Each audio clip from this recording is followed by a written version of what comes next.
Bueno, la clase actual es una clase de miocarditis. Como una definición en un sentido amplio, miocarditis se describe como inflamación del miocardio, pero en un sentido más dirigido a los criterios entre clínicos e histopatológicos. Es una enfermedad inflamatoria del miocardio de origen no isquémico, si se descarta la etiología isquémica para considerar el diagnóstico de miocarditis, y debe ser compaginado ese diagnóstico por criterios histológicos, inmunológicos e inmunistoquímicos. Actualmente también se agregan a veces la determinación de determinadas técnicas de biología molecular, por ejemplo, para determinar un genoma viral. Se está agrupando ahora las miocarditis dentro del grupo de cardiomiopatías inflamatorias según la clasificación de la OMS, que se asocian a disfunción cardíaca. Como una definición más histopatológica de un consenso de patólogos expertos y orientada al diagnóstico histológico en las biopsias endomiocárdicas, se considera miocarditis como la conjunción de dos elementos que tienen que verse en el preparado histológico. Un infiltrado inflamatorio del miocardio más la necrosis o cambios degenerativos de los cardiomiocitos adyacentes, también deslindando, descartando, excluyendo lo que sería la injuria por un daño isquémico asociado generalmente al influjo, a la presencia de neutrófilos, macrófagos u otras células características que se van a presentar en distintas fases del infarto de miocardio. O sea, la clasificación de Dallas, para reunir el criterio histológico de miocarditis, tenemos que tener un infiltrado inflamatorio, generalmente son linfocitos T principalmente, o macrófagos, más un signo de daño de los cardiomocitos. Haciendo una breve recopilación de algunos hitos históricos en la descripción de las miocarditis, este término fue utilizado por primera vez en 1837 por Soberheim, y en el siglo XIX los casos de miocarditis principalmente estaban asociados con enfermedades infecciosas del tipo de la escarlatina, el tifus, por ejemplo, y otras entidades infecciosas que podían afectar secundariamente el corazón. En 1905 se describe una miocarditis, si bien rara e infrecuente en su presentación, de presentación en general aguda o fulminante, que es la miocarditis de células gigantes, que posteriormente vamos a presentar en algunos casos bien representativos.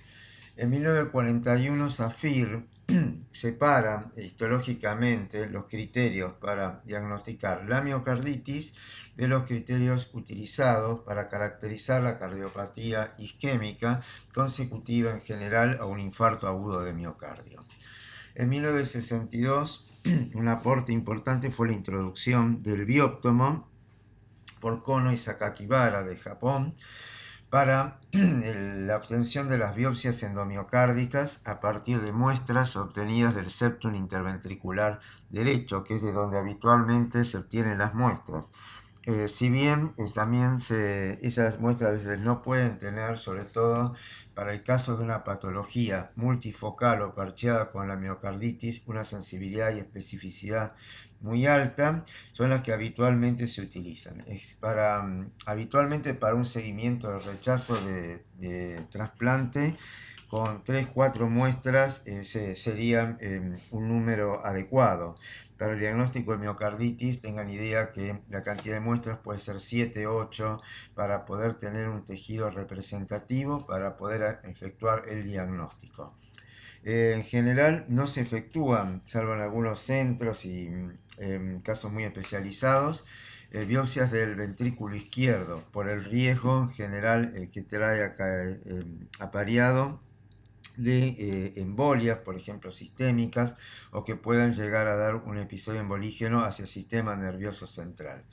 Si bien en tanto ambos tipos de muestras la mortalidad es muy baja, los casos de mortalidad son realmente excepcionales y algunas de las complicaciones en el ventrículo izquierdo a las que les refería, que hay una embolia que pasa a la circulación sistémica, el ventrículo derecho, el riesgo de perforación de pared libre del ventrículo o también la ruptura de cuerdas tendinosas con una insuficiencia tricúspide. Pero en centros experimentados con servicios de hemodinamia que hacen habitualmente estos procedimientos, el riesgo es muy bajo. En 1987 se establecen los criterios de Dallas para el diagnóstico de miocarditis en la biopsia endomiocárdica y en 1995 se introduce dentro de la definición de cardiomiopatía inflamatoria esta entidad, la miocarditis, dentro del grupo de miocardiopatías. Acá, por ejemplo, tenemos la ubicación que adquiriría la miocarditis dentro del grupo de cardiomiopatías inflamatorias de causa en general adquirida, que vamos a ver consecutivamente. Entonces, en general, una miocarditis y con el contexto macroscópico, histológico y la presentación clínica de un paciente con disfunción cardíaca, generalmente con un agrandamiento del corazón, se va a presentar con una cardiomiopatía dilatada, que la caracterizaríamos como postinflamatoria. Algunos de los elementos salientes son, por ejemplo, macroscópicamente, bueno, la dilatación, la hipertrofia cardíaca, con la dilatación de las cavidades, principalmente izquierda, y se ve toda en el corte del ventrículo izquierdo, áreas blanquecinas, fibróticas, parcheadas. Vemos que se presentan desde la zona subepicárdica y en localización transmural. El endocardio tiene una fibrosis bastante prominente y también vemos que se extiende esa fibrosis al resto de la cavidad. Cuando vemos el corte histológico con una técnica de tricrómico de Mason, se ve de azul las características del tejido fibroso, como es una fibrosis que adopta un tipo de fibrosis de reemplazo y que ha ido reparando zonas donde ha habido pérdida, daño de cardiomiocitos en forma que vemos que es heterogénea, en forma dispersa y parcheada en todo el espesor de la pared ventricular. Yendo a la etiología de la miocarditis, en general, la genética podría tener que ver con algún tipo de predisposición para algún tipo de miocarditis en particular, pero básicamente se reconocen etiologías o patogénesis de tipo autoinmune y sobre todo las infecciosas. Las infecciosas representarían el mayor número de etiología de miocarditis, las virales en el hemisferio norte, principalmente también asentando más en un rango etario pediátrico, sobre todo adenovirus, enterovirus, parvovirus, como formando parte del contexto de la cardiomiopatía desarrollada durante el embarazo, en el periodo periparto, al final del embarazo o al principio del puerperio, y en Latinoamérica, y ahora extendida más globalmente por las migraciones, la enfermedad de Chagas, afectando a 8 a 12 millones de personas y con un riesgo de infección de más de 65 millones, estando en riesgo de infección por el Trypanosoma cruzi. El HIV también está relacionado con la miocarditis, tanto por el propio virus como facilitando la presencia de elementos oportunistas, microorganismos oportunistas que se sobreagregan a la patología del HIV. Hay entidades como la sarcoidosis puede dar una miocarditis granulomatosa con esos granulomas no caseificantes característicos, granulomas sarcoidales. Es un diagnóstico de exclusión, una vez descartado tuberculosis, micosis, otras granulomas de tipo infeccioso o de otra índole. La sarcoidosis sería una causa de miocarditis y una probable causa hasta de muerte súbita cardíaca debido a este tipo de patología. La endomiocardiofibriosis en realidad entra dentro de las cardiomiopatías restrictivas, está un poco tratada más in extenso en la clase de miocardiopatías y básicamente compromete el endocardio y el miocardio subyacente, dando unas gruesas capas de fibrosis en ventrículo derecho y ventrículo izquierdo que pueden comprometer hasta los anillos valvulares, requiriendo, por ejemplo, reemplazo valvular mitral característicamente. La endomiocardiofibriosis no es una etiología, no se conoce exactamente la patogenia, puede haber sido precedida por cuadros de hipereosinofilia que ha dejado necrosis y posterior una reparación por un tejido fibroso denso. La miocarditis por hipersensibilidad, que a veces puede estar asociada con cuadros de hipereosinofilia o, como vamos a ver, por administración de distintos tipos de drogas, y es relativamente más frecuente encontrarlas en los corazones explantados para un trasplante cardíaco, porque son pacientes que reciben un tipo de tratamiento al estar en una insuficiencia cardíaca terminal. Entre esos tratamientos hay drogas inotrópicas, diuréticos, drogas como la dobutamina, que pueden favorecer la presencia de una reacción de hipersensibilidad caracterizada por un infiltrado rico en eosinófilos. Y dentro de las etiologías autoinmunes, la interesante es la miocarditis de células gigantes.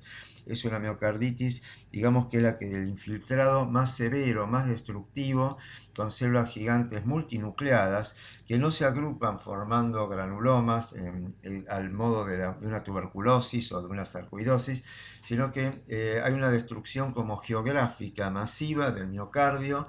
El pronóstico es muy malo, es decir, son pacientes que son candidatos a trasplante en el caso que con algún tipo de asistencia ventricular puedan llegar al poder realizar el procedimiento de trasplante de órgano, y pueden llegar a tener una tasa de recurrencia una vez trasplantados de un 25% aproximadamente. Tiene en general una ligazón con fenómenos autoinmunes, a veces con enfermedad inflamatoria intestinal, por ejemplo colitis ulcerosa, Crohn, etc.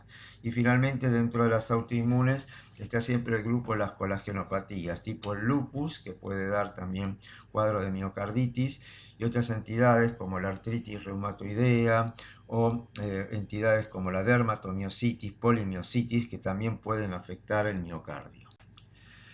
Epidemiológicamente, para dar algunos datos, en 2015 hubo 353.700 muertes globalmente en todo el mundo atribuibles a cardiomiopatía inflamatoria. Es de incidencia en general más frecuente en pediatría, entre las causas de miocardiopatía dilatada, siguiendo a las cardiomiopatías de tipo idiopáticas o de base familiar.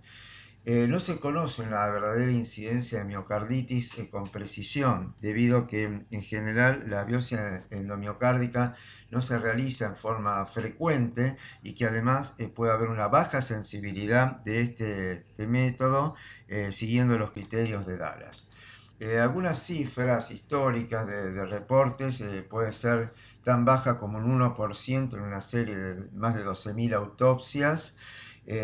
Pero en general, si tomamos series de casos de fallecidos, autopsias, chicos y adultos jóvenes con muerte súbita cardíaca, el porcentaje puede ser un porcentaje importante. De hecho, dentro de las causas de muerte súbita cardíaca, la miocarditis de distintas etiologías, sarcoidosis, viral, Chagas, representa un porcentaje relativamente importante de los casos. Puede tener una variación estacional, invierno, primavera, seguramente tiene que ver esto con la incidencia de las enfermedades virales. Hoy día estamos viendo el tema del COVID, cómo puede afectar el corazón, dando cuadros de trombosis o dando cuadros también de cierto grado de infiltrado inflamatorio. Son los casos que se están viendo en las autopsias que se están obteniendo durante el curso de esta pandemia. Puede haber un predominio en sexo masculino en pacientes relativamente jóvenes, adultos de alrededor de 40 años, y también dentro de las variaciones están las variaciones geográficas. Hay incidencia de virus como el parvovirus B19 más en Alemania, mientras que virus como el Coxsackie, enterovirus, adenovirus se reportan más frecuentemente en miocarditis en Estados Unidos. Cuanto a la frecuencia, hubo un trial importante en los años, concomitantemente cuando se empezó a imponer el consenso de Dallas, y se vio que justamente los problemas para, por un lado, diagnosticar fehacientemente el cuadro de miocarditis, eso se podía hacer en 10% de los casos sospechados, sugerentes clínicamente de miocarditis, y era un trial, un ensayo de tratamiento con inmunosupresores para miocarditis básicamente de tipo viral.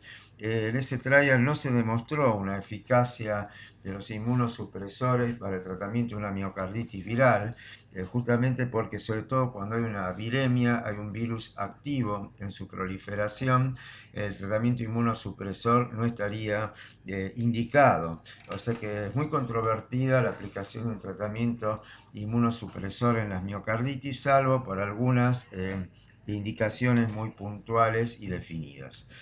Como otros datos que se pueden sopesar dentro de series que en general no son tan extensas, la mayor incidencia en niños, en serie de pacientes jóvenes, es algo conocido dentro de las miocardiopatías o cuadros de insuficiencia cardíaca en niños, siguen rápidamente dentro de la frecuencia a las miocardiopatías de base idiopática o familiar.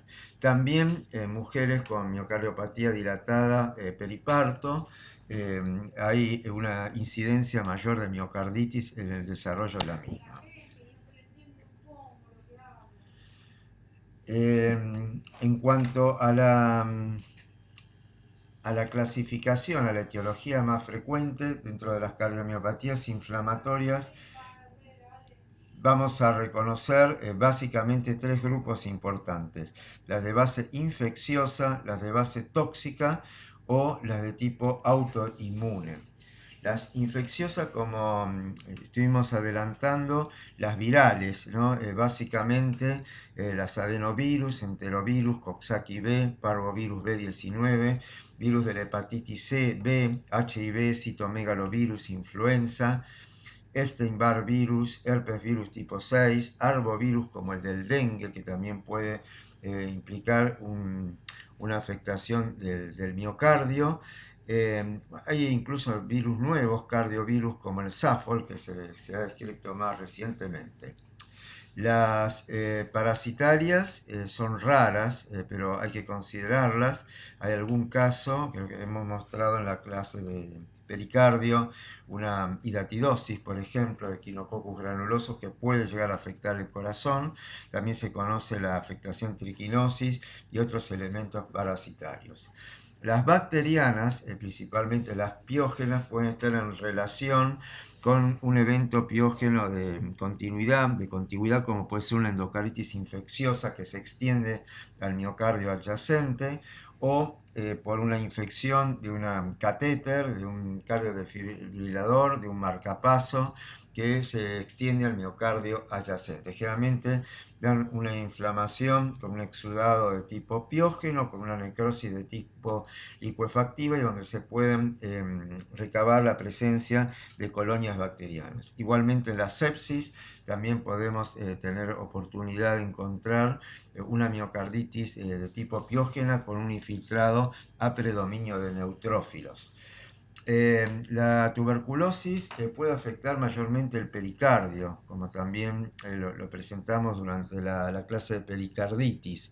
Es raro encontrar eso, los granulomas típicos de tuberculosos, pero hay que estar prevenido del diagnóstico de una extensión de una tuberculosis pulmonar comprometiendo el pericardio, principalmente como capa del corazón más afectable.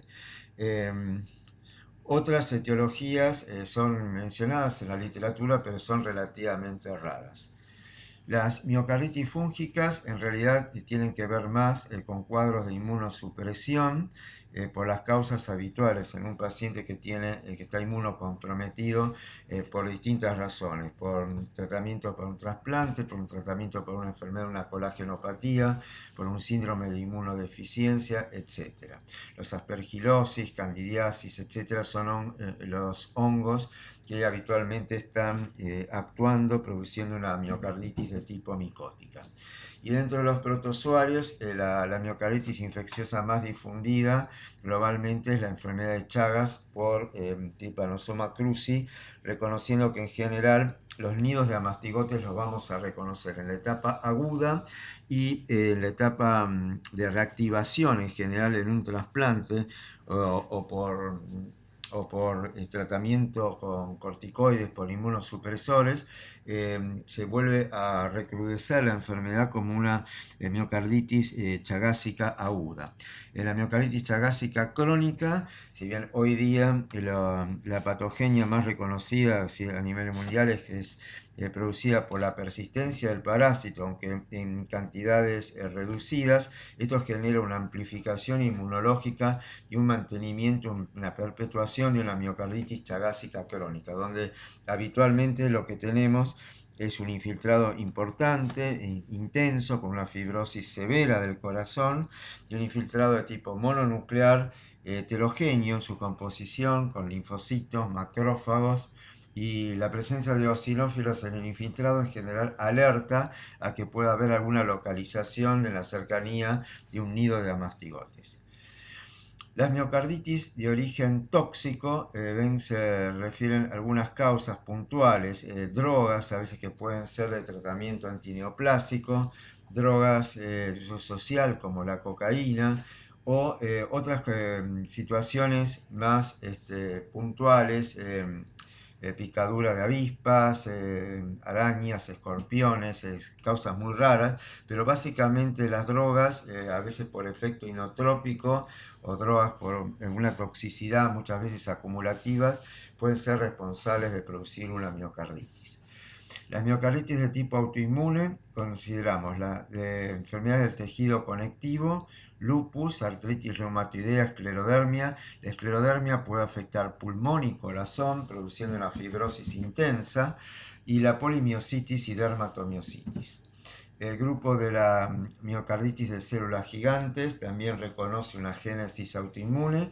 La sarcoidosis es de una patogenia no del todo esclarecida al día de hoy, y hay otras enfermedades, en general también un celíaco o una enfermedad inflamatoria intestinal puede producir cuadros de miocarditis.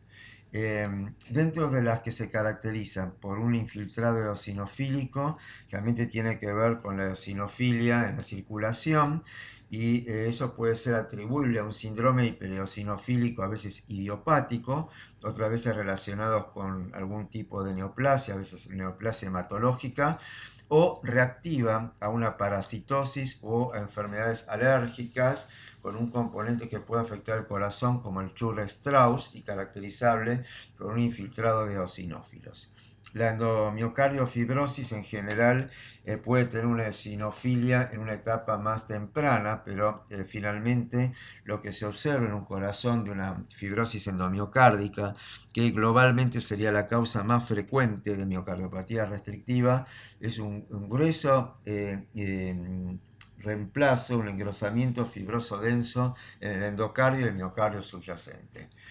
Las miocarditis por hipersensibilidad, adelantamos un poco en un paciente que está, por ejemplo, en evaluación para trasplante con tratamiento con múltiples drogas, inotrópicas, drogas para la insuficiencia cardíaca o drogas que se describen en muchos casos por dobutamina, por diuréticos, pueden presentar hasta en una cifra, una proporción alrededor de un 10% de los corazones explantados, signos de una miocarditis por hipersensibilidad por infiltrados rico en eosinófilos. Y por supuesto, por estos tipos de mecanismos de hipersensibilidad de tipo 1 o alérgica, también drogas, típicamente los antibióticos como penicilina, cefalosporina, sulfas e isoniazidas pueden ser responsables de un cuadro de miocarditis por hipersensibilidad.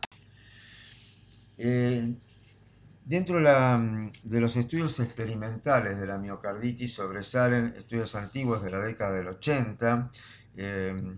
Acá estaría el autor mencionado, esta es una publicación del New England Journal of Medicine, en general promoviendo una infección viral en ratones, por ejemplo, producen una fase de viremia en los primeros 4 días y generan una miocarditis aguda, donde hay daño de cardiomiocitos y una acción de las citoquinas que generan un infiltrado inflamatorio en la parte aguda con mononucleares y polimorfonucleares. Progresivamente hay una disminución hasta un aclaramiento total de la viremia y las células pasan a ser las más representativas de los mecanismos de inmunidad adaptativa, como pueden ser los linfocitos T, los macrófagos y también la acción de los linfocitos B.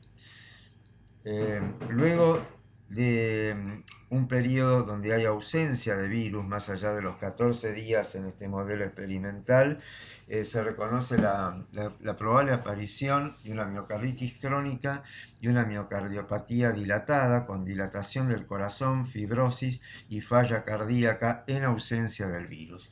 Por ende, es un poco la acepción histórica de la patogénesis, que la miocarditis viral, por ejemplo, en este modelo experimental, puede preceder a la aparición de una miocardiopatía dilatada. Cuando ya estudiamos la miocardiopatía dilatada en este estadio más crónico, en general no se van a ver una evidencia histopatológica de un infiltrado inflamatorio característico de la miocarditis. El mismo modelo ha sido retomado muchos años después, 20, 30 años después aproximadamente, y se repite de alguna manera, se reverbera estas fases de la patogenia, de la replicación viral, dando una fase aguda, una fase subaguda con una respuesta inmune y finalmente una fase crónica con la aparición de una miocardiopatía dilatada. En esta fase crónica y en estos pacientes, extrapolando los modelos experimental al paciente, es cuando uno investiga la presencia en una biopsia, por ejemplo, de si está el genoma viral. Vamos a ver que la presencia de genoma viral en cuadros de cardiomiopatía, incluso con miocarditis en actividad, va a ser muy variable. Alrededor de un tercio de los casos se puede objetivar histológicamente por distintas técnicas, viralización in situ, PCR, como se hace actualmente. Generalmente estos corazones ya están dilatados, tienen fibrosis, una fibrosis por lo menos moderada, severa, según la intensidad de la miocarditis previa, y una disfunción contráctil característica. Básicamente también se conoce que los actores en estas distintas fases de la miocarditis pueden ser las células, primero el rol de la inmunidad innata, las células NK, las citoquinas, en el caso de los virus cardiotrópicos, produciendo un daño de los cardiomiocitos y posteriormente generando una respuesta inmunitaria, inflamatoria, donde asumen un rol las células dendríticas, presentadoras de antígeno, las células T, principalmente los CD4, los CD8 y los macrófagos, y que van a formar parte del infiltrado interviniente. Y vean un poco también todas las citoquinas que están entrando en juego en este tipo de reacción inflamatoria. Yendo a la presentación clínica, van a ver que la presentación clínica de la miocarditis no es una presentación clínica tan típico, tan esclarecedora. Es decir, se describe clínicamente que hay hallazgos sugerentes de una miocarditis o sospecha clínica de miocarditis. La miocarditis puede ser asintomática, ser precedida o concomitante con un síndrome gripal, presentar el paciente disnea, fatiga, palpitaciones. También el dolor precordial con características de precordialgia atípica, hay que considerar que puede haber una pericarditis asociada y estar en presencia de una miopericarditis. La expresión eléctrica, puede haber arritmias ventriculares o bloqueo aurículos ventriculares completo, por ejemplo, y precipitar un cuadro de insuficiencia cardíaca de distinta consideración, entre leve a severa y con una rápida progresión, con difusión sistólica o diastólica, y en el caso extremo, muerte súbita. Por eso, en este punto hay que deslindar, y es cuando es uno de los escenarios que se prescribe realizar una biopsia endomiocárdica, si estamos ante un paciente que estamos viendo una fase ya terminal de una miocardiopatía dilatada, por ejemplo, idiopática o de base familiar desconocida, o una miocarditis en actividad, que en general uno puede asumir que puede retroceder en su efervescencia, en su actividad, y el paciente recuperar función ventricular o indicarle una asistencia ventricular, un modo de puente para ver si existe una recuperación o si hay que incluirlo en una lista de evaluación para trasplante cardíaco. En el examen físico, ustedes esto lo verán mejor en medicina, puede haber taquicardia, alteración, primer ruido apagado, galopes, soplos de distintas características que también pueden orientar a una presentación clínica de una miocarditis. La evolución natural, pues consideramos, tomando de modelo la infección viral cardiotropa, una presentación asintomática y el paciente que se recupere por completo, o luego de un periodo de latencia prolongado, una miocardiopatía dilatada, como era el ejemplo que se proponía desde la hipótesis de modelos experimentales. Si la presentación es sintomática, podemos tener un gradiente de distintas variables de presentación. La presentación fulminante, yo les diría pensar como en una miocarditis de células gigantes o en una miocarditis linfocitaria aguda, muy activa, puede llevar a la muerte, produciendo una muerte súbita del paciente, o que en algún momento ceda esa presentación, sobre todo cuando cede la viremia en algún punto, y el paciente experimente una recuperación completa. Seguramente acá tiene mucho que ver el sistema inmunológico, cómo pueda, entre la inmunidad innata en la primera instancia y la inmunidad adaptativa posteriormente y humoral, poder favorecer el aclaramiento del virus y tratar de ir completando la recuperación. Y en una presentación no fulminante, el paciente puede presentar un deterioro progresivo en los meses siguientes y llegar a la muerte o trasplante, o una recuperación espontánea y permanecer asintomático de por vida, o luego de un periodo de latencia, como se preconiza desde los modelos experimentales, desarrollar una miocardiopatía dilatada. Acá esta figura en este cuadro, que son cuadros también en relación a esos trials, a esos ensayos de tratamiento inmunosupresores, que si el tratamiento inmunosupresor podría ser facilitar una recuperación en algunos de los pacientes, pero podría haber una recurrencia de la miocarditis luego de interrumpir el tratamiento inmunosupresor. Yo vamos a ver un poco, y se lo voy a dejar un poco para el que interese más introducirse, profundizar el tema, alguna actualización del tema de tratamientos, sin entrar a profundizar y sin que, digamos, pese en lo que es a los objetivos y contenidos de la materia.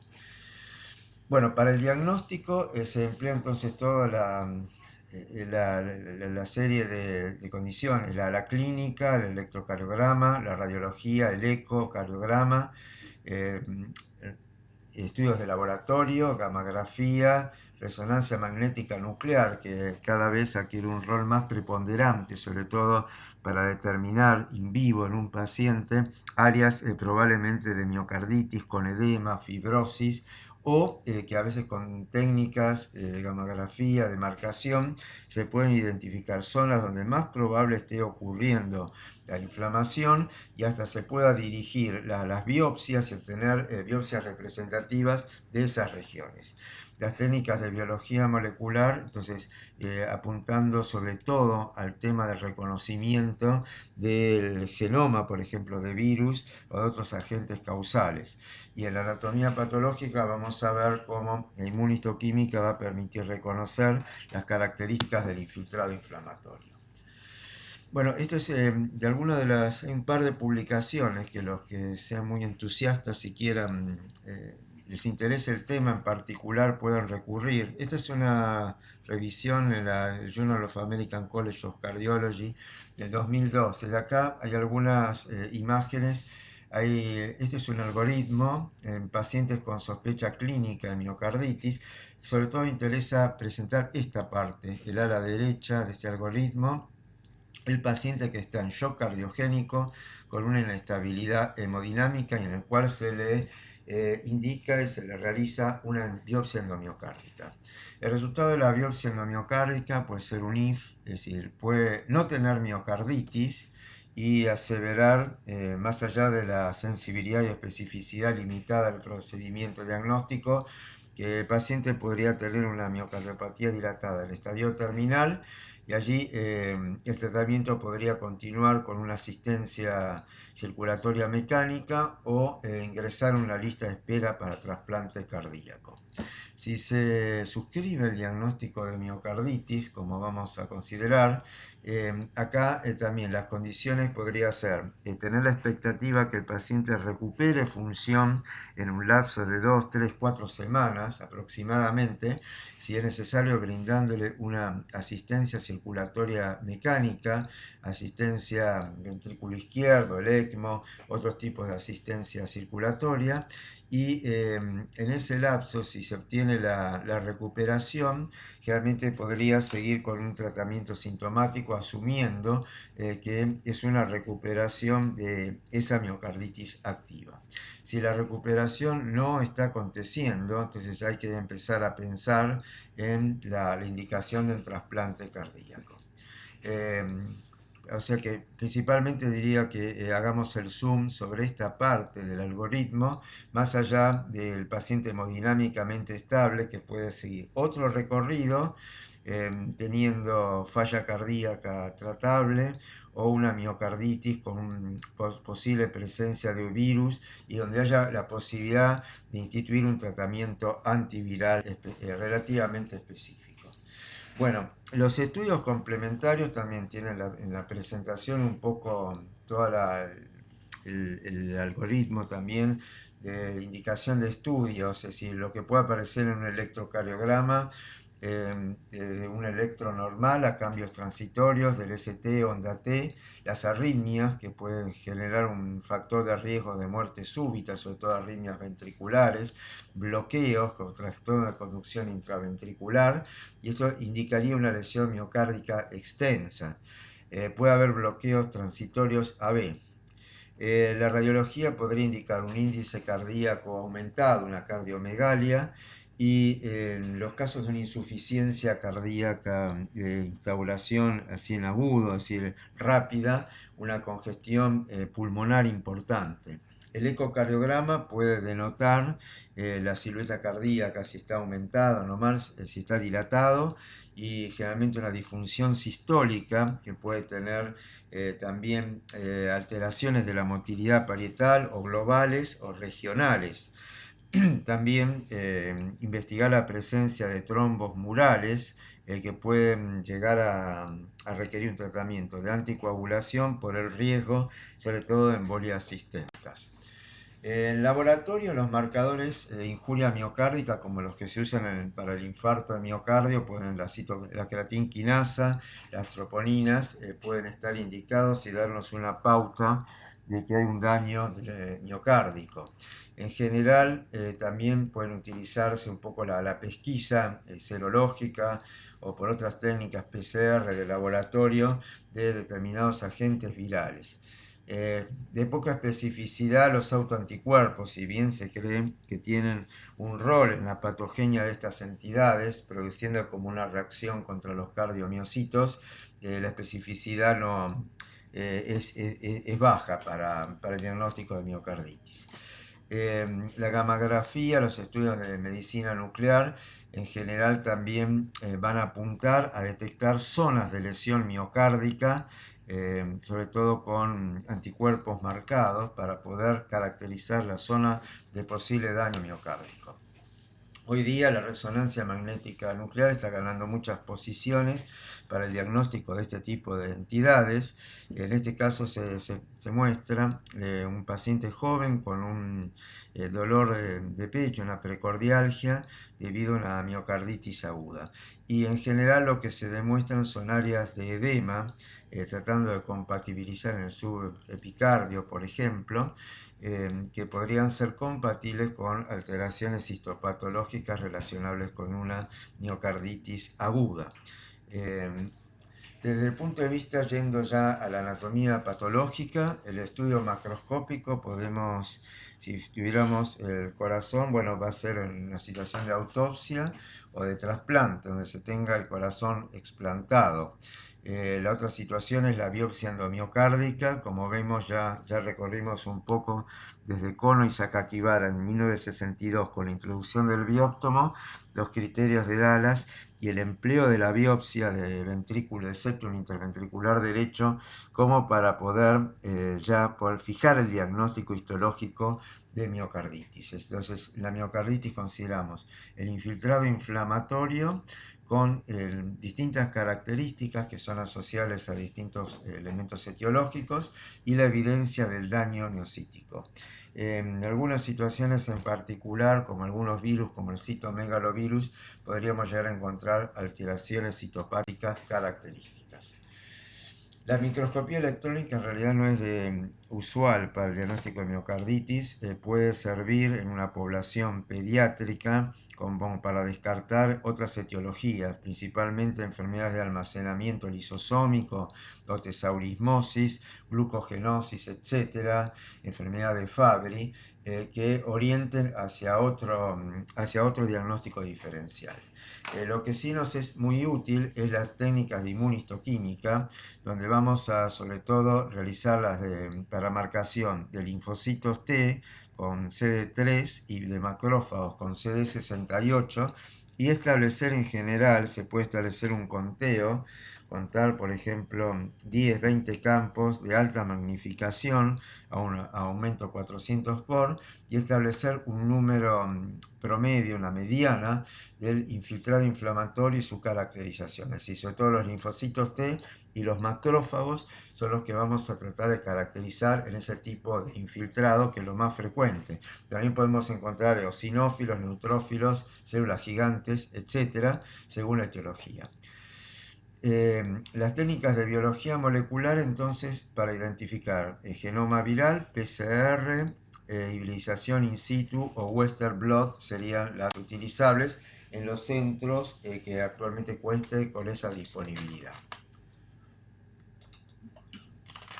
Volviendo a 1987, criterios de Dallas, reunión de patólogos expertos, está reflejado en esta imagen, en esta microfotografía, los dos elementos característicos para hacer el diagnóstico de miocarditis en la biopsia endomiocárdica. El infiltrado inflamatorio, vemos celularidad mononuclear, y el daño del cardiomiocito no es un daño tan ostensible como una necrosis de coagulación o cambios degenerativos, vacuolización intensa, sino que a veces hay una interrupción histoarquitectural de la fibra y el pegoteamiento, la adherencia de estos elementos, que en general son los linfocitos T y predominando los citotóxicos, al sarcolema de la fibra miocárdica.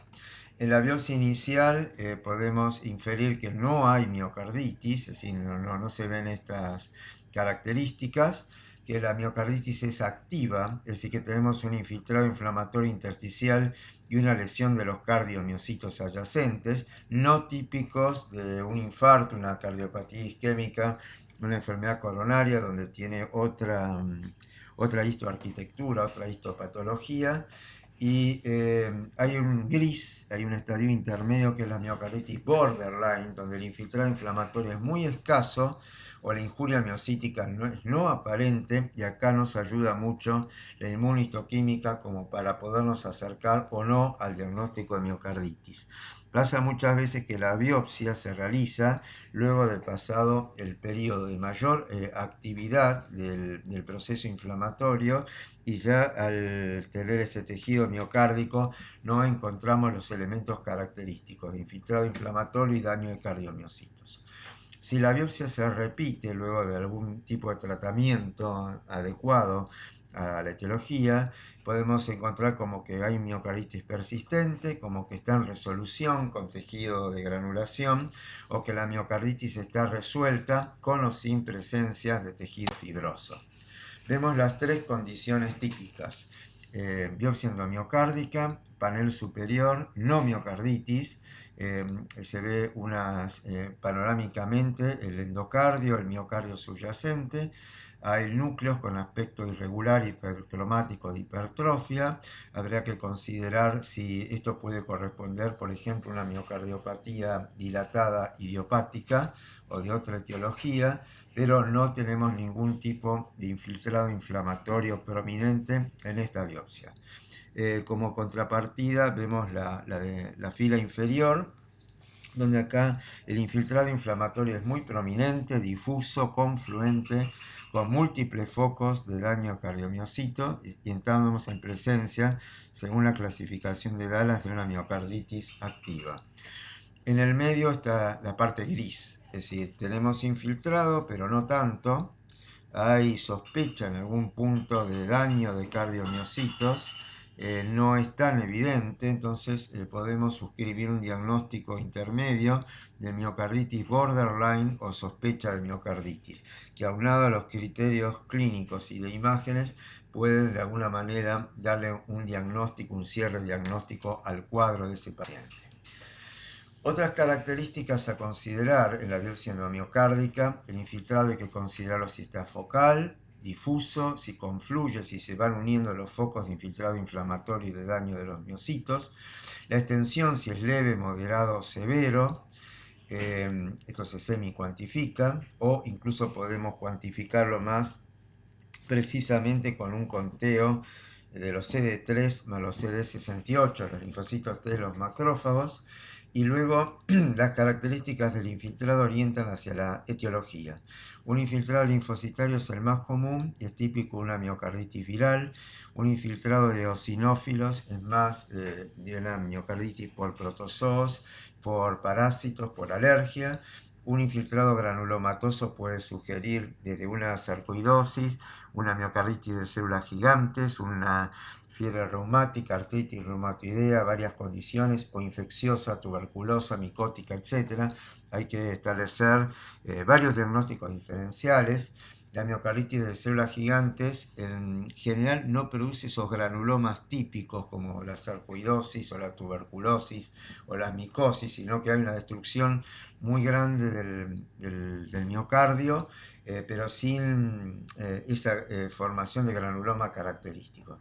El infiltrado de neutrófilos tiene que ver con un proceso piógeno de sepsis o cuadro piógeno de una endocarditis de vecindad o de una infección por un cardiodefibrilador, un cable de marcapasos. La fibrosis puede ver su distribución endocárdica como una fibrosis endomiocárdica, intersticial. Generalmente en una miocardiopatía dilatada la fibrosis es en el endocardio y en el subendocardio más prominente y de grado moderado, un 15% del área a considerar. Severa se considera sin más del 20% en general, que es el área de la biopsia explorada. Y el tipo de fibrosis también varía. De reemplazo, cuando puede reemplazar focos de miocarditis previa, focos isquémicos. Perivascular se suele ver, por ejemplo, típicamente en una cardiopatía de tipo hipertensiva, una fibrosis que rodea los vasos intramiocárdicos. Bueno, una ayuda importante es la inmunistoquímica, y al detectar linfocitos T, CD3 positivos o macrófagos CD68 positivos.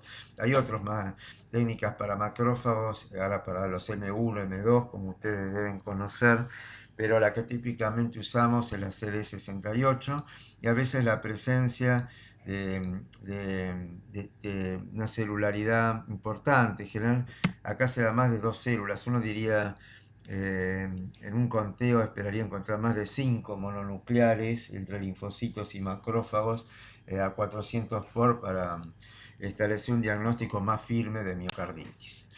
La biopsia en general tiene distintos problemas, es decir, puede haber una variabilidad entre el observador.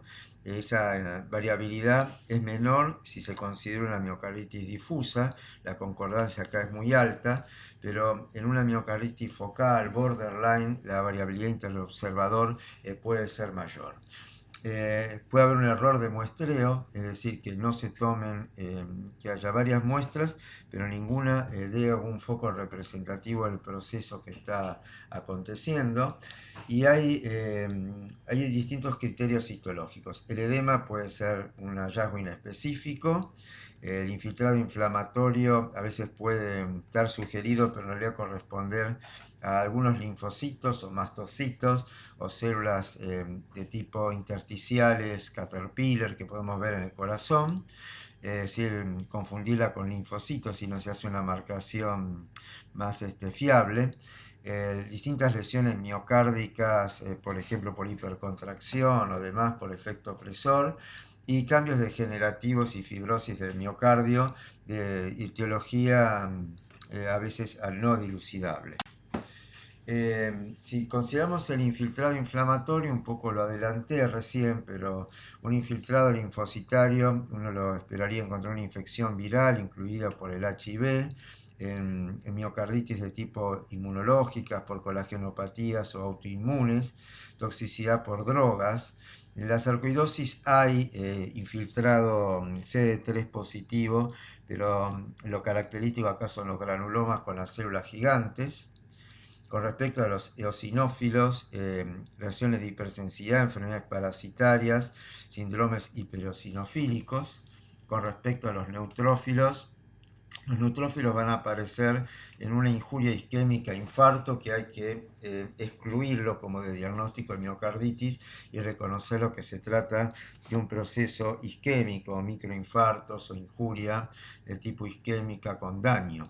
Las infecciones bacterianas, sepsis, a veces algunos virus, el citomegalovirus, aparte de dar signos de acción citopática característica, puede dar microabscesos de neutrófilos.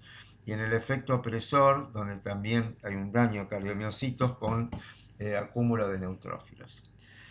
Bueno, en relación a las células gigantes, es uno de los grupos, digamos, de los más interesantes para establecer diagnósticos diferenciales. La miocarditis de células gigantes de presentación fulminante, diagnosticada en 1905 por primera vez como idiopática, diferenciarla de una sarcoidosis que da granulomas, otras infecciones granulomatosas, descartar todas las infecciosas, hacer todas las técnicas para bacilos ácido alcohol resistente, PAS, Growcode para hongos, tratar de descartar todos los procesos granulomatosos infecciosos. Reacciones de hipersensibilidad, puede dar una reacción con células gigantes. Enfermedades reumatoideas, la fiebre reumática da los nódulos de Astroff, más característicamente en la fase aguda de la fiebre reumática. La artritis reumatoidea también puede dar nódulos de tipo reumatoideo con cambios degenerativos fibrinoides y células gigantes. Bueno, esta parte no la vamos a desarrollar, es un poco está tomada de una revisión reciente, Circulation Research de 2017, y un poco para que tenga mayor interés en este tipo de tema, están agrupadas acá. Hay un resumen de los métodos diagnósticos y modalidades de tratamiento, es decir, una actualización buena de varios tipos de cardiomiopatía inflamatoria, que no la vamos a considerar como para dentro de los contenidos y objetivos de la materia. Vean que sí están presentadas la miocarditis linfocitaria viral, la cardiomiopatía relacionada con el HIV, las colagenopatías, la miocarditis de células gigantes, la sarcoidosis cardíaca, el Chagas, miocarditis de hipersensibilidad, establecer un poco una diferencia entre la endocarditis de Leffler y la endomiocardio fibrosa. Bien, continuando entonces con las etiologías de la miocarditis. La miocarditis viral, tenemos un poco un recorrido histórico, cómo se fueron describiendo la presencia y las etiologías correspondientes. En los años 50-60 se describe el rol de los enterovirus en casos fatales de miocarditis neonatal e infantil, aplicando distintos métodos de cultivo, de utilización de placa de agar para el diagnóstico viral, en distintas secreciones nasofaringias, heces y en órganos obtenidos en necropsias. Posteriormente comienza a utilizarse la inmunofluorescencia, la microscopía electrónica para reconocer, por ejemplo, virus Coxsackie B4 en páncreas, y a partir de 1980 empieza la aplicación de la biología molecular con propósitos diagnósticos. Por ejemplo, las técnicas de PCR ya comienzan a utilizarse en 1986 y las técnicas de hibridización in situ a partir también del año siguiente. Las técnicas de biología molecular presentan un rango variable de detección viral. Por ejemplo, en general se comenta que en pacientes adultos con diagnóstico histopatológico de miocarditis, la detección del genoma viral en el miocardio oscila entre un 25 y 35%, comparado con un 5% en los controles sin cardiomiopatía aguda. En general también varían geográficamente la localización de la mayor preponderancia de determinados tipos de virus. En las últimas actualizaciones se dice que, por ejemplo, el parvovirus B19 es más frecuente encontrarlo en serie de casos en Alemania, el adenovirus, Coxsackie B enterovirus en Estados Unidos, y aparecen otros virus como el herpes virus tipo 6. Acá está un poco resumido también en esta revisión del JAC de 2012, un poco todas las técnicas y los recursos actuales para caracterizar una miocarditis viral, recursos histopatológicos, inmunológicos y de biología molecular, es decir, una miocarditis aguda o crónica, caracterizable histológicamente. El infiltrado, como venimos diciendo, células T, CD3 positivos, células CD68 positivos en macrófagos, y por técnicas de hibridización, el parvovirus B19, el ácido nucleico, se revela en las células endoteliales, por ejemplo, de una arteriola en un paciente con miocarditis crónica, o el enterovirus también detectado en varios miocardiocitos, como en este panel F. La miocarditis viral, básicamente, la forma más frecuente es una miocarditis linfocitaria. En general hay un infiltrado linfocitario intersticial. Muchos de los casos pueden ser subclínicos, pero pueden llegarse al extremo, en los casos más severos, de causar muerte súbita cardíaca en personas jóvenes. Usualmente hay poca necrosis y el agente viral más frecuente es el Coxsackie B. Este es un caso trasplantado, una mujer trasplantada por una miocarditis importante que generó una falla cardíaca, una insuficiencia cardíaca, y se ve en el estudio del corazón explantado la extensión de esta miocarditis difusa, confluente, con daño multifocal de cardiomiocitos, con un infiltrado intenso a predominio mononuclear.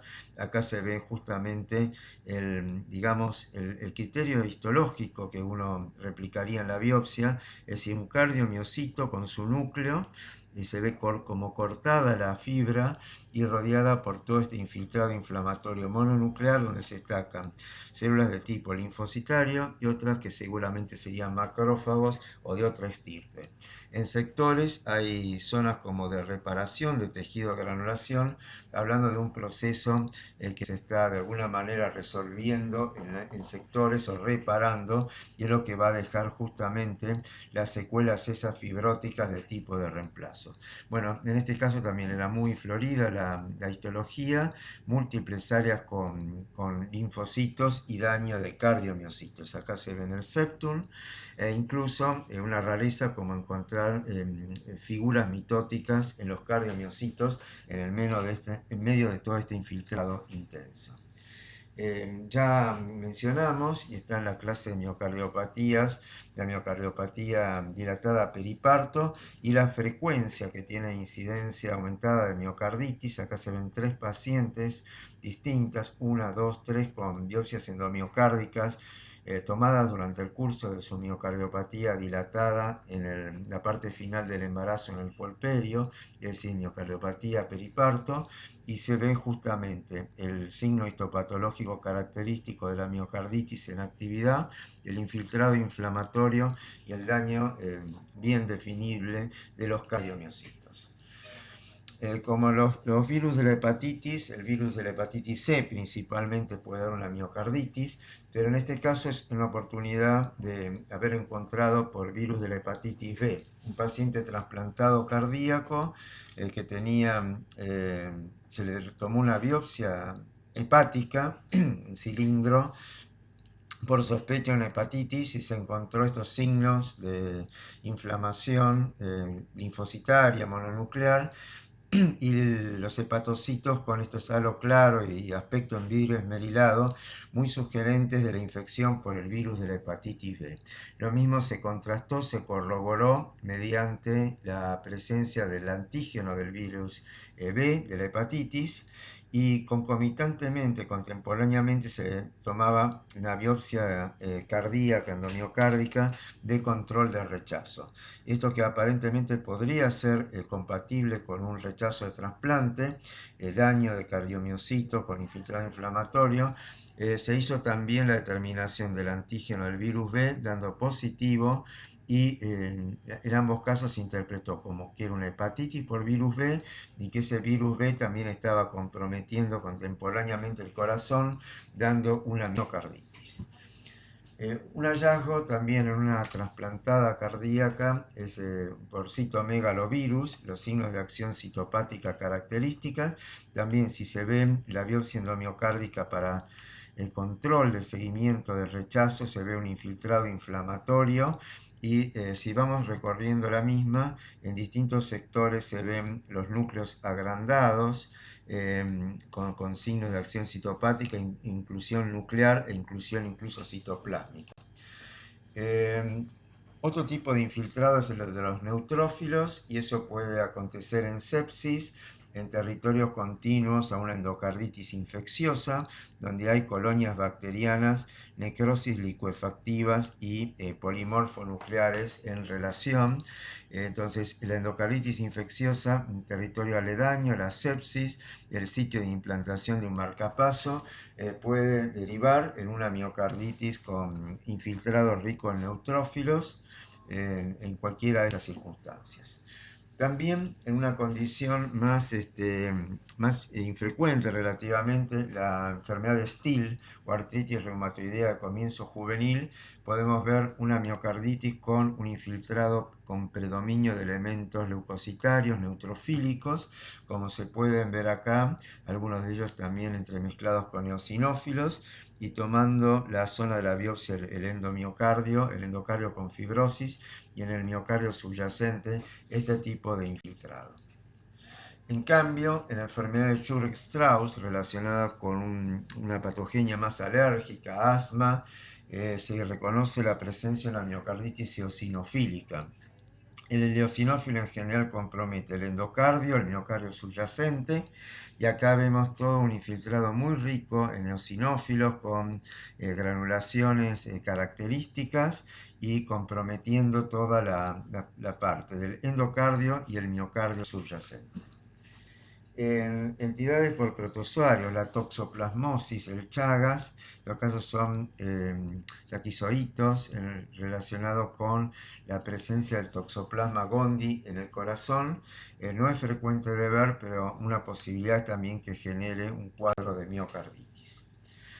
Con respecto a la enfermedad de Chagas, que decíamos que la miocarditis infecciosa más extendida globalmente, en general podemos asumir que es una miocarditis moderada, severa en la mayoría de los casos. En los casos que llegan a trasplante más de los 2/3 de esos pacientes que tienen la miocardiopatía dilatada chagásica crónica, la miocarditis es una miocarditis muy intensa, entre moderada a severa. La presencia de nidos de mastigotes se puede ver en algunos de los casos, en un 25-30% de esos corazones se pueden encontrar, como acá se ven en algunas de estas flechas, marcados los nidos de mastigotes.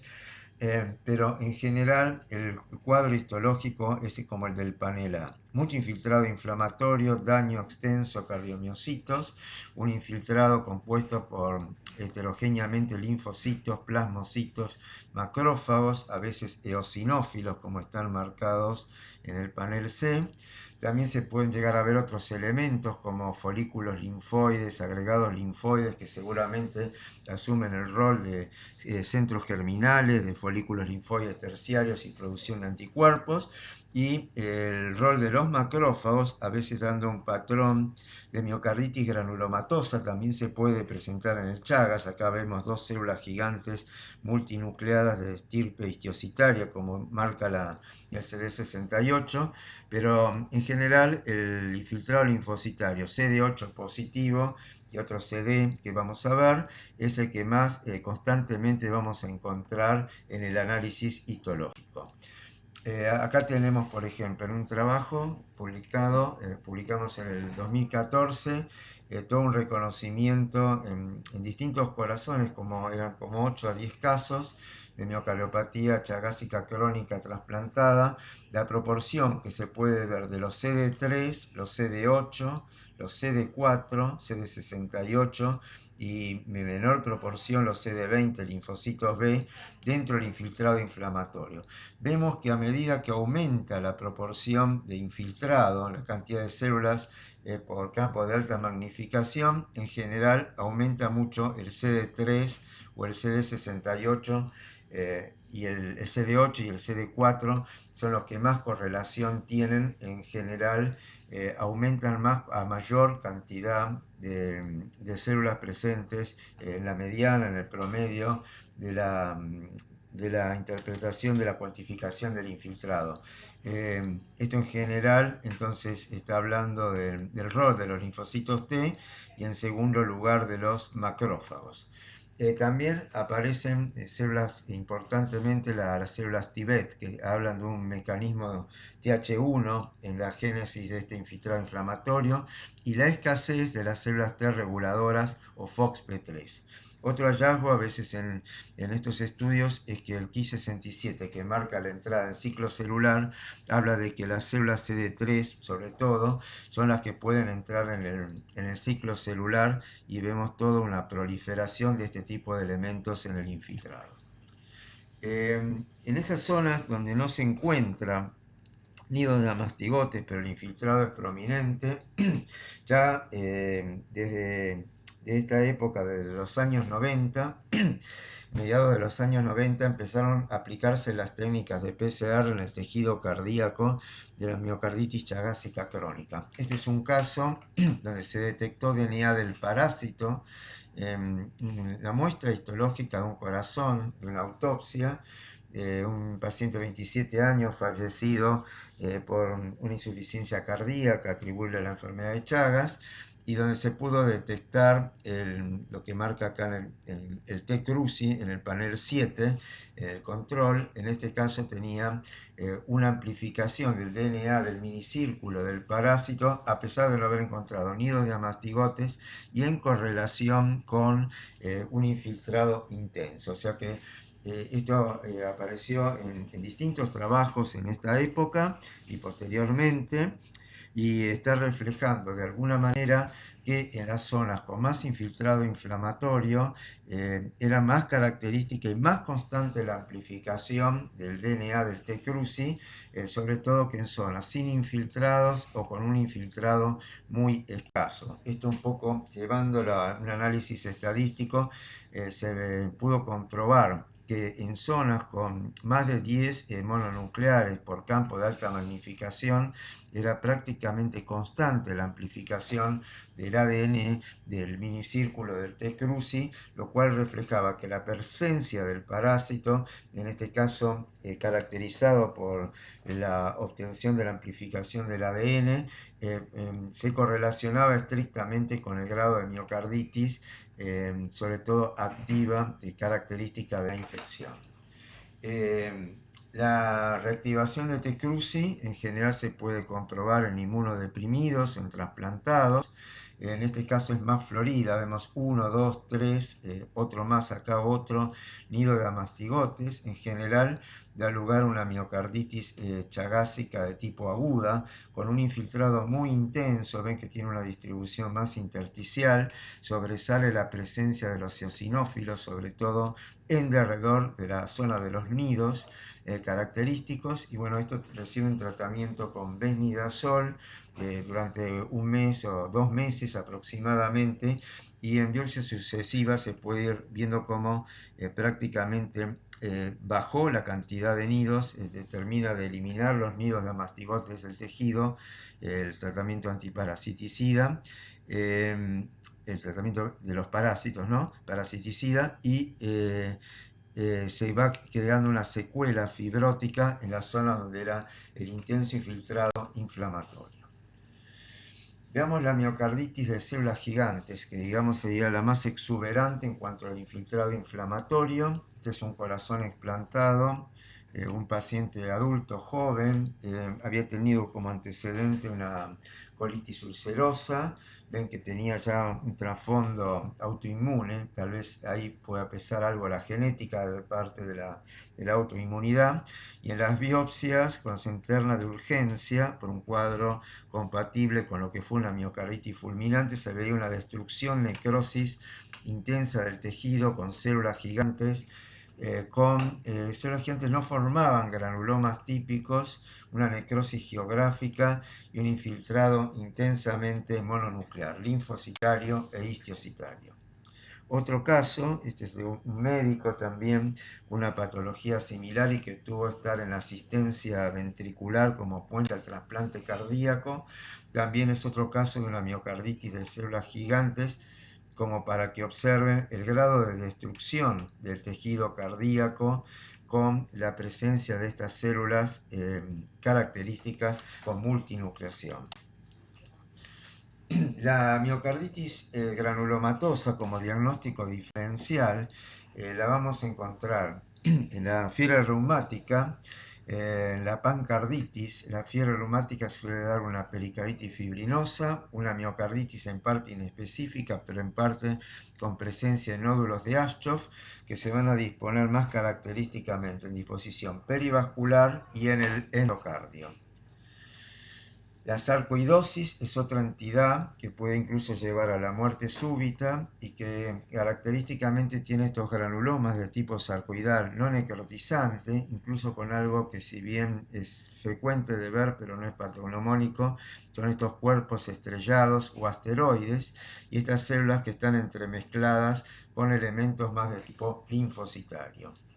En este caso se ven granulomas de tipo sarcoidal en el pericardio como un hallazgo, también acá un cuerpo asteroide. Y acá es una biopsia en un paciente que entra con un ataque a arritmia, taquicardia ventricular con severo deterioro, con riesgo de muerte súbita, que creo que llegó hasta taquicardia y tuvo en paro. Y que en una de las muestras, se obtuvieron varias muestras con mucha fibrosis, con inflamación, pero acá uno puede reconocer estos granulomas relativamente característicos con los cuerpos asteroides, y que inmunistoquímicamente se caracterizaron con estirpe histiocytaria macrofágica, las células gigantes, y acompañando los linfocitos T CD3 positivos. Algunos diagnósticos que se pueden establecer diferenciales: la miocarditis de células gigantes en general produce una destrucción, una necrosis miocítica marcada, que no es tan intensa en la sarcoidosis. La sarcoidosis tiene granulomas que uno los puede apreciar relativamente bien constituidos. También se puede llegar a dar unos granulomas en otros tejidos, granulomas extracardíacos, y en el resto de las condiciones, de las características del infiltrado inflamatorio, comparten varias condiciones. Los eosinófilos tal vez aparezcan más en la miocarditis de células gigantes, y las células gigantes serían más prominentes y más dispersas en este tipo de entidad. Nos queda finalmente un par de condiciones. La hipersensibilidad a drogas, en general este es un mecanismo que depende de una utilización previa de la droga sin manifestaciones. Es un mecanismo de hipersensibilidad como sugerente de enfermedad del suero. Generalmente no son mediadas directamente por la droga, sino por metabolitos químicamente reactivos como los aptenos. Y hay distintas drogas que característicamente pueden producir este tipo de reacción de hipersensibilidad. Todo un listado bastante extenso. Creo que algo hemos hablado de la dobutamina, los diuréticos, en el caso de pacientes en insuficiencia cardíaca, drogas isoniazida, indometacina, sulfas y antibióticos. La miocarditis por hipersensibilidad generalmente va a dar un cuadro que es más intersticial en la localización. En general el infiltrado es mixto, hay mucho edema, hay eosinófilos y entremezclados con otros tipos celulares linfocitarios, plasmocitos, histocitos. No existe una necrosis extensa, es un proceso que se acantona más en el intersticio y rodeando los vasos. Es prominente y notorio más el edema. Y se pueden encontrar también en algunos de estos procesos células gigantes, derivadas a veces presumiblemente de miocardiocitos. En general, este proceso resuelve retirada la droga, pero les decía que como son muchas de medicaciones que están recibiendo los pacientes en una insuficiencia cardíaca terminal, en un 10% aproximadamente de los órganos trasplantados podemos encontrarnos este tipo de procesos. Edema intersticial, infiltrado a predominio eosinofílico perivascular, como que se va disecando en el intersticio sin producir una necrosis miocardiocítica tan intensa. En algunas formas más exuberantes sí tenemos esta forma de necrosis fibrinoide que se llama como en llama, y presencia de aisladas células gigantes, o sea que entra también en un diagnóstico diferencial con miocarditis de células gigantes. Esto creo que es la última, la miocarditis tóxica. Acá es en general por acumulación de la droga, por un efecto acumulativo. Puede dar distintos cuadros, aparecer muerte de los cardiomiocitos. La muerte puede ser focal, relativamente prominente y como aspecto similar a microinfartos. En general, los eosinófilos no aparecen en esta miocarditis tóxica, y en el infiltrado inflamatorio, que a veces no es tan prominente, contiene polimorfos nucleares. Pueden encontrarse daño del endotelio, microtrombos capilares, y esto puede ir resolviéndose con proliferación de fibroblastos y fibrosis. Puede llegar a haber vasculitis necrotizante y en general esto pasa por una acción tóxica directa o acumulativa. Muchas de estas drogas tienen que ver la toxicidad con la dosis total administrada y la absorción local. Entonces, hay drogas, sobre todo las catecolaminas, que se asocian con necrosis miocítica, otras que pueden dar un componente en la miocarditis tóxica, también drogas empleadas como la ciclofosfamida, fenotiacinas, y drogas que también pueden dar finalmente una cardiomiopatía, como agentes antivirales, drogas antineoplásicas como la doxorubicina y un conjunto de otros elementos terapéuticos. En general, en la histología lo que vamos a poder ver es más una necrosis miocítica con un infiltrado inflamatorio intenso, dando una miocarditis de aspecto tóxico, y los cambios, si han sido más leves, puede llevar a una miocardiopatía usualmente dilatada. En general, las catecolaminas es un elemento que puede dar en forma endógena en situaciones de estrés por un feocromocitoma, por injuria, muerte cerebral, dar fenómenos de tipo inotrópico opresor. También en otras situaciones que sea el exceso de catecolaminas forma exógena cuando son utilizados en forma terapéutica. Pueden provocar una toxicidad miocárdica directa actuando sobre los receptores beta, produciendo un influjo de calcio a los cardiomiocitos con hipercontracción o dando un efecto en el tono vascular. Y entonces los hallazgos pueden ser desde hemorragia intermiocítica, edema, y miocitos con hipereosinofilia, hipercontracción, necrosis en bandas de contracción y degeneración miofibrilar. El infiltrado que sucede a la necrosis miocítica puede ser mixto, mono y polimorfo nuclear, y luego va siendo reparado con pequeñas áreas de fibrosis. Entonces, para finalizar un poco de todo lo que hemos visto, hay que plantear la presencia de la miocarditis en distintos escenarios clínicos. Esto es un poco una revisión de una experta, la doctora Leslie Cooper, en la miocarditis, que ha trabajado justamente mucho sobre miocarditis de células gigantes adicionalmente. Y la presentación, bueno, van a ver que puede ser muy variable esto, de horas o días, un cuadro tipo infarto de miocardio con coronarias normales, y esa presentación fulminante puede ser provocada por una miocarditis de células gigantes o una miocarditis linfocitaria activa muy aguda. En otras situaciones, también esto en menos de 2 semanas, los mismos tipos de entidades pueden dar un cuadro con falla cardíaca, con un ventrículo izquierdo de un tamaño relativamente normal o dilatado y un compromiso hemodinámico, como habíamos visto en el algoritmo, en el eje ese del shock cardiogénico. A medida que nos alejamos, que el tiempo de presentación que ha sido más solapado, más progresivo, pocas semanas o meses, podemos estar en una situación que condice más con una miocardiopatía dilatada, donde a veces ya no se encuentran los focos de miocarditis activa y donde los hallazgos de genomas pueden aparecer virales en 1/3 de los casos solamente. También la sarcoidosis cardíaca a veces puede tener una presentación más lenta, más solapada en el tiempo.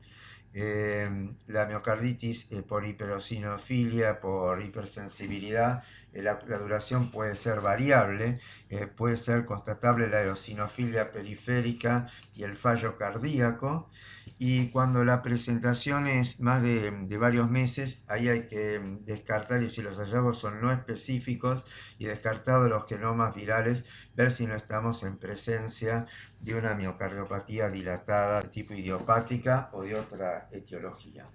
Finalmente, un poco en esta revisión del JAK era un poco la importancia de realizar, aunar esos criterios histológicos o histopatológicos, inmunistoquímicos, y si se puede adicionar para etiología los genomas virales u otros, determinar si hay una etiología precisa, pero el hallazgo de miocarditis con positividad inmunihistológica en general a lo largo del seguimiento tienen una peor evolución si consideramos la supervivencia, considerando muerte cardíaca y la necesidad de trasplante cardíaco. Bueno, entonces creo que haber dado un panorama de todo lo que ha sido la miocarditis, ya desde lo histórico, lo epidemiológico, lo etiológico, lo clínico, y en qué nos podemos fijar desde el punto de vista histopatológico, siguiendo los criterios de Dallas, y las distintas situaciones clínicas, escenarios clínicos y distintas etiologías que tenemos que dilucidar a partir de una biopsia endomiocárdica o el estudio de corazones explantados o de necropsia. Bueno, muchas gracias por la atención.